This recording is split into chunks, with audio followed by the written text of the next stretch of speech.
there were early signs of a record-high turnout.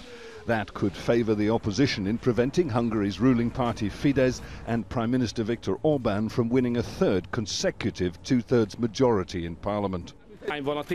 What's at stake? Well, we've already said everything about that. What's at stake is the future of Hungary. It's not only parties, a government or a prime minister that we're choosing for ourselves, but a future as well. Voting is secret, but I'll reveal that I voted for Fidesz. 2 votes for Fidesz, because I thought that was the safest bet.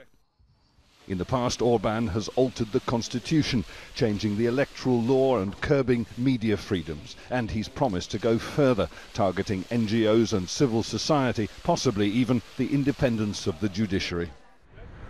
This is a country in which allegations of high-level corruption are rife, in which public services like health and education are in desperate need of investment, and yet state-run media is full of scare stories about Muslim migration and even an anti-Semitic campaign aimed at the billionaire George Soros and his network of pro-democracy, pro-immigration NGOs.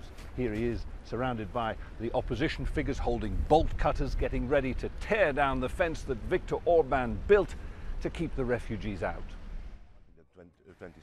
Opposition figures say Hungary's future in Europe is at stake. In the last 28 years, after the change of regime, this is the first election which has some not just political but historical consequence.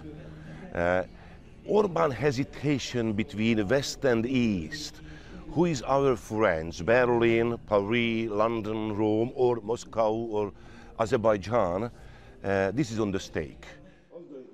Yet it is the same opposition figures whose failure to unite behind a single party makes it so hard to beat Fidesz and Orban. The Prime Minister has used his power not just to undermine democratic values at home, but also in building fences and rejecting refugee quotas to goad and test the European Union.